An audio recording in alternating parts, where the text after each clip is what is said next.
Sejam bem-vindos ao canal Entre Fontes e Fatos na Política, o seu espaço para discutir sobre política e geopolítica do Brasil, com análises de fontes e conversas amigáveis. Aqui, vamos explorar diferentes pontos de vistas, questionar as notícias e entender o que realmente está por trás dos acontecimentos políticos no nosso país. Junto com o Rafael e a Isabela, vamos examinar fatos e fontes, explicar conceitos e jargões políticos e ajudar você a formar sua própria opinião. Prontos? Vamos à conversa de hoje.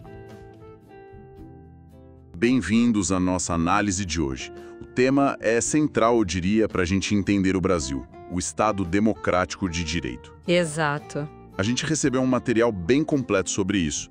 E a nossa ideia aqui é destrinchar o que esse conceito significa, porque ele é tão importante e, claro, como ele funciona ou, às vezes, não funciona tão bem aqui no Brasil, né?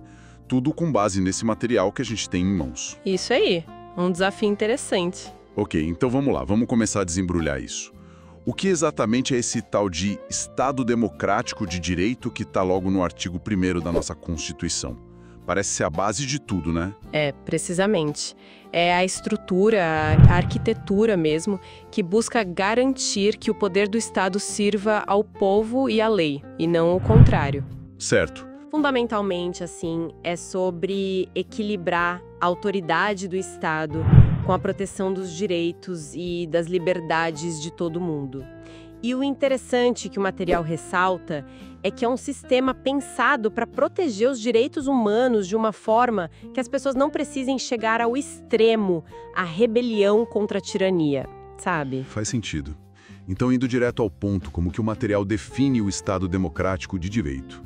Qual a definição básica ali? Bom, as fontes definem como um sistema onde o governo age com base na lei, claro, mas também, e isso é crucial, com base na vontade popular. Aí entra o democrático, né? Ah, entendi. A parte democrática. Exato. O poder do Estado não é absoluto, ele tem controle, tem fiscalização, tem que ser exercido com responsabilidade. E um ponto-chave: a lei vale para todo mundo, inclusive para quem governa, sem exceção. E a finalidade principal disso tudo? Para que ele serve na prática? Agora, o objetivo central, como está descrito no material, é proteger direitos e liberdades que são essenciais. Tipo, liberdade de expressão, igualdade perante a lei, acesso à justiça. Ok. Ele serve para limitar o poder do governo, para evitar abusos, né? E também para promover a democracia, a participação das pessoas, garantir segurança jurídica, aquela coisa de saber as regras do jogo, e proteger tanto direitos individuais quanto coletivos. A defesa dos direitos humanos aparece ali como um dever central e negociável mesmo. Parece bem lógico, bem estruturado. Mas essa ideia não surgiu do nada, imagino eu. O material que a gente analisou, ele fala sobre as origens disso. Fala, sim. Ele menciona raízes lá na Grécia e Roma antigas, claro, mas o conceito moderno, do jeito que a gente entende hoje, ele se formou mesmo na Europa. Foi principalmente uma reação ao poder absoluto dos reis, ao absolutismo. Ah, contra o absolutismo. Exato. As fontes citam pensadores importantes, tipo Locke, que defendia limites ao poder para proteger direitos que ele chamava de naturais, vida, liberdade, propriedade. Certo, Locke. E também Montesquieu, né, com a ideia fundamental da separação dos poderes, executivo, legislativo, judiciário, que era para evitar justamente a concentração de poder, o despotismo. Interessante essa conexão histórica, essa reação ao poder sem limites. E como que esse conceito foi mudando ao longo do tempo? O material detalha essa evolução. Detalhe assim. As fontes mostram uma evolução bem clara, quase como uma busca por um modelo cada vez melhor, mais justo, digamos assim. Como assim? Primeiro, eles falam do Estado liberal de direito. O foco ali era mais em submeter o Estado à lei e proteger os direitos individuais, principalmente propriedade e liberdade. Só que o material aponta uma crítica, né? Que visões muito focadas só na forma da lei, sem se importar muito com o conteúdo de justiça, tipo a do Kelsen, que é mencionada, podiam acabar servindo até para ditaduras. Lei é lei, não importa se é justo ou não, entende? Entendo. Um risco, né? Pois é. Aí depois veio o Estado Social de Direito. Foi uma tentativa de corrigir as injustiças do liberalismo, sabe? Trazendo a ideia de justiça social, bem-estar para todos, o famoso welfare state. Mas o material ainda acha esse modelo meio ambíguo, talvez. E, finalmente... Finalmente, a gente chega no Estado Democrático de Direito, que é o nosso modelo aqui no Brasil, adotado pela Constituição de 88. As fontes o descrevem como mais completo, que meio que engloba e supera os anteriores. Supera como? A grande diferença, o ponto-chave, é que ele adiciona um componente de transformação social. O objetivo não é só manter a ordem, mas ativamente construir uma sociedade que seja, como diz a Constituição, livre, justa e solidária. A lei aqui tem um papel ativo de mudar as coisas para melhor. Essa ideia de uma lei transformadora é forte. Trazendo isso para o nosso contexto, para o Brasil, como que a nossa Constituição de 88 amarra isso? Como ela concretiza o Estado democrático de direito? Olha, a Constituição de 88 já começa com isso. Logo no artigo 1º, ela estabelece o Brasil como um Estado democrático de direito. E o material que a gente viu destaca os fundamentos, que estão ali, explícitos. Quais são eles? Primeiro, a soberania, que é a capacidade do país de decidir seus rumos sem ficar subordinado a outros, né?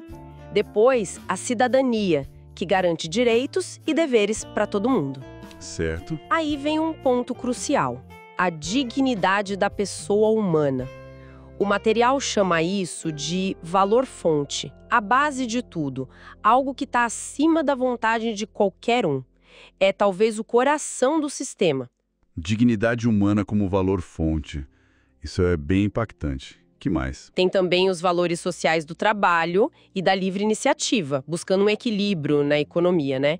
E, por fim, o pluralismo político, que garante a diversidade de ideias, rejeitando qualquer coisa parecida com totalitarismo ou partido único. Realmente, essa questão da dignidade da pessoa humana como o centro de tudo, o valor-fonte, isso dá uma outra dimensão, né? Não é só mais um item na lista. O material também faz a conexão disso com o poder popular e com o cenário internacional. Faz sim. Reforça aquele princípio básico da democracia: todo poder emana do povo, né? E conecta com o mundo. Cita a Declaração Universal dos Direitos Humanos de 1948 como um marco essencial. A DUDH. Exato. E diz que o Brasil, pela Constituição, o artigo 4º, deve buscar a prevalência dos direitos humanos nas suas relações internacionais. E mais, tratados de direitos humanos que são aprovados de um jeito especial no Congresso, eles ganham força de emenda constitucional. Ou seja, eles entram para o nível mais alto da nossa lei. Exatamente. Então, se a gente junta tudo isso, o que as fontes mostram é um esforço bem claro para alinhar a nossa estrutura jurídica interna com esses padrões internacionais de proteção de direitos. Ok, fundamentos bem definidos. Mas, para evitar aquela concentração de poder, lá do absolutismo, como que o material descreve a divisão do poder aqui no Brasil? Na prática, como funciona? As fontes explicam a separação clássica em 3 poderes, com aquele sistema de freios e contrapesos, os checks and balances, onde um poder controla e limita o outro para manter o equilíbrio. Os 3 poderes. Isso. O executivo, que é quem administra o país, aplica as leis, mas sempre dentro do que a lei permite e respeitando os direitos. O legislativo, que cria as leis, e essas leis têm que estar de acordo com a Constituição e proteger direitos, e também fiscaliza o executivo. E o judiciário? E o judiciário, que interpreta e aplica as leis de forma justa, imparcial, protege os direitos das pessoas e controla possíveis abusos dos outros poderes.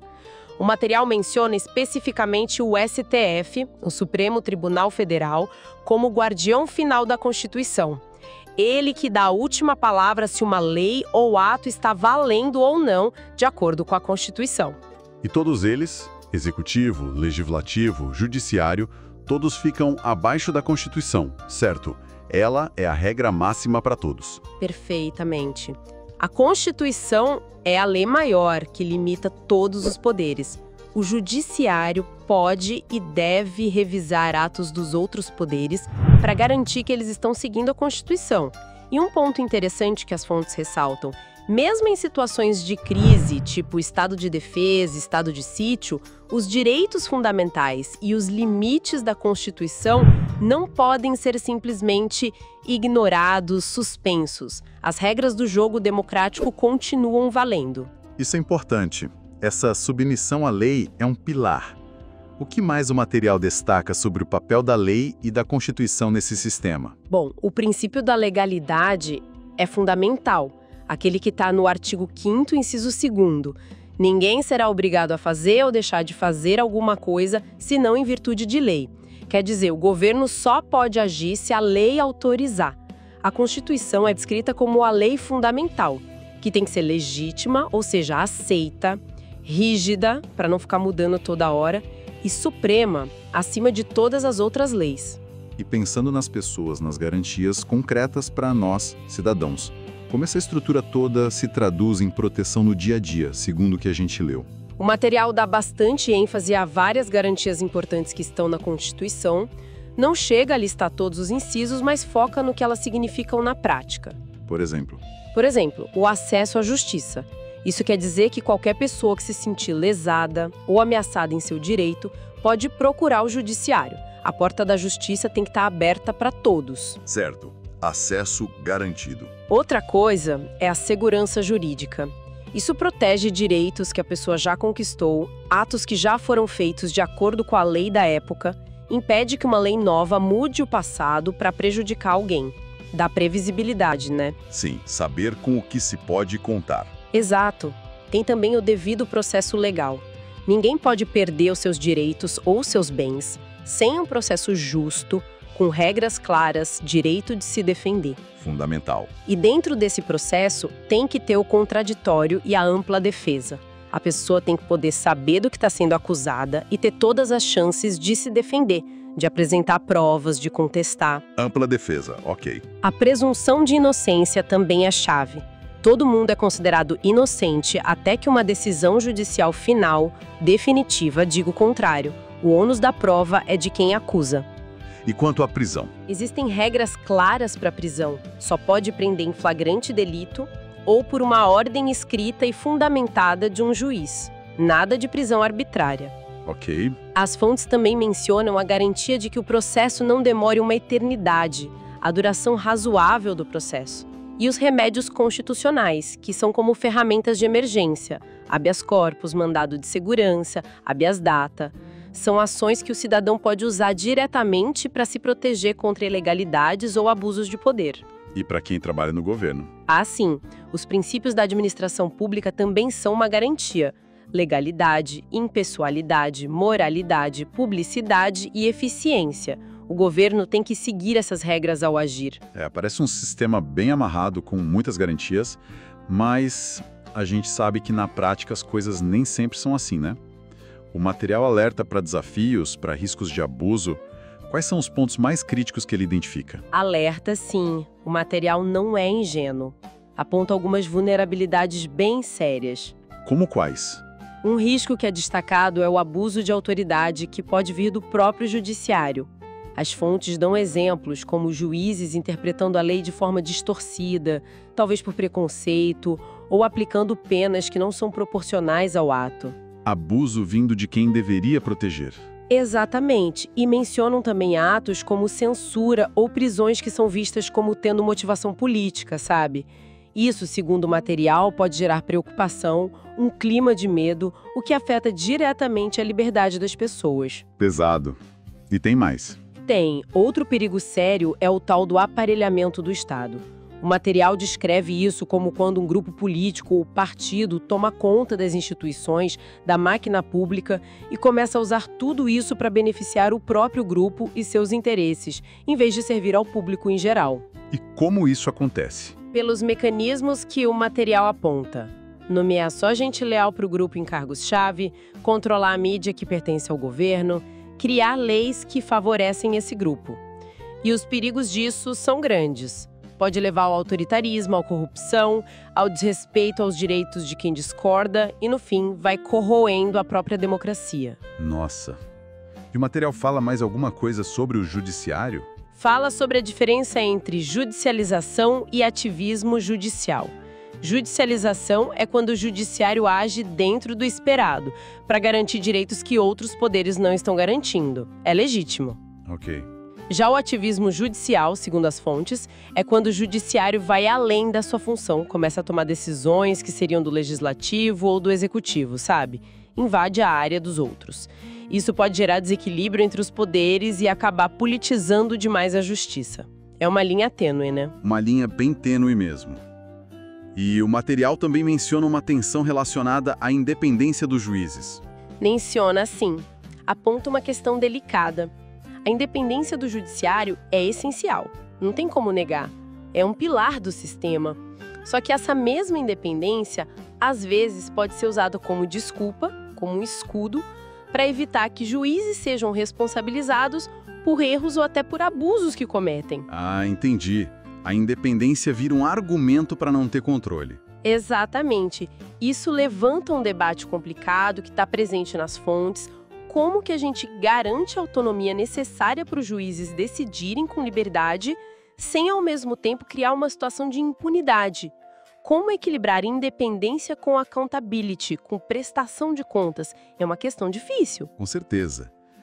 Então, diante desses riscos todos, abuso judicial, aparelhamento, a questão do ativismo, essa dificuldade com a responsabilização, que mecanismos de controle, de recurso, o material apresenta para a gente tentar corrigir esses problemas, o que pode ser feito? Olha, as fontes listam várias saídas, vários caminhos. Mostra que o sistema tem sim formas de reagir, embora nem sempre seja fácil acioná-las na prática. Quais são essas vias? Primeiro, tem os recursos aos tribunais superiores. Se uma pessoa acha que uma decisão foi errada, ela pode recorrer para instâncias mais altas, até chegar ao STF, se for o caso. Ok, o caminho interno da justiça. Isso. Depois existe o Conselho Nacional de Justiça, o CNJ. É um órgão que foi criado justamente para fazer um controle externo da atuação dos juízes e dos tribunais, tanto na parte administrativa quanto na ética. O CNJ fiscaliza os juízes? Exato. A Ordem dos Advogados do Brasil, a OAB, também é mencionada. Ela não defende só os advogados, mas a cidadania de modo geral, e pode agir contra abusos. A OAB tem um papel importante. Tem, sim. Aí tem o Congresso Nacional. Ele tem o poder de fiscalizar o judiciário, pode investigar denúncias, pode até abrir processo de impeachment contra ministro do STF por crime de responsabilidade. Mas o material mesmo nota que isso na prática enfrenta muitas barreiras políticas, né? Não é simples. Imagino que não. E, fundamentalmente, o material dá muito destaque ao papel das organizações de direitos humanos, da mídia independente e da sociedade civil organizada. São esses atores que podem monitorar o que está acontecendo, denunciar abusos, pressionar por correções. A vigilância constante e a participação ativa das pessoas são vistas como essenciais para que o sistema funcione. A sociedade precisa ficar de olho. Precisa. O material menciona até a resistência civil pacífica como uma forma legítima de pressionar as autoridades a cumprirem a lei e, em casos mais extremos de violações graves de direitos humanos que chamem a atenção do mundo, podem ocorrer sanções internacionais. Sanções de outros países. Pressão diplomática, restrições econômicas, coisas assim. É um último recurso, digamos. Então, fazendo um resumo do que a gente viu aqui, com base nas fontes, nós passamos pela definição do Estado Democrático de Direito, esse sistema que busca limitar o poder e proteger direitos. Vimos a evolução histórica dele, essa busca por justiça e até por transformação social. Analisamos os pilares específicos na nossa Constituição de 88, soberania, cidadania, a dignidade humana como centro, valores sociais, pluralismo político. Falamos da estrutura dos três poderes, com os freios e contrapesos. Sim. E das garantias importantes para o cidadão, como devido processo legal, acesso à justiça. Mas, e isso é crucial, também vimos os desafios que o material aponta. Os riscos de abuso de autoridade, principalmente vindo do judiciário, o perigo do aparelhamento do Estado, a questão complexa do ativismo judicial. E os mecanismos de controle para tentar lidar com isso. Exatamente.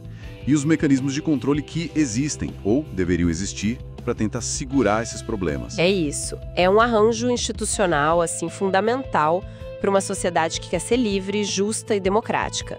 Mas, como as próprias fontes mostram ao listar os desafios e os controles, não é um sistema que funciona sozinho, no automático, ou que está imune a falhas, né? Definitivamente não. Ele depende muito de instituições que sejam fortes, independentes, mas talvez, de forma ainda mais importante, ele depende de uma cidadania que esteja atenta, participativa, vigilante. E lembrando aquele ponto-chave que a gente comentou das fontes. O nosso Estado democrático de direito tem esse objetivo de transformação social, de buscar uma sociedade livre, justa e solidária. Certo. Isso leva a gente a uma reflexão final que meio que emerge do próprio material que a gente analisou. Se a gente considerar esses desafios reais que foram apontados, aparelhamento, abusos de poder, etc., até que ponto os mecanismos que a gente tem, legais, institucionais, conseguem mesmo na prática impulsionar essa transformação que a Constituição deseja? Ou será que esses mecanismos acabam sendo meio que neutralizados pelas disputas de poder do dia a dia e se tornam insuficientes para fazer valer esse ideal? Uma pergunta excelente e fundamental para a gente continuar pensando. Com essa reflexão, a gente encerra aqui essa nossa análise aprofundada sobre o Estado Democrático de Direito no Brasil, feita estritamente com base no material que recebemos. Obrigado por terem assistido até aqui. Nos veremos nos próximos vídeos.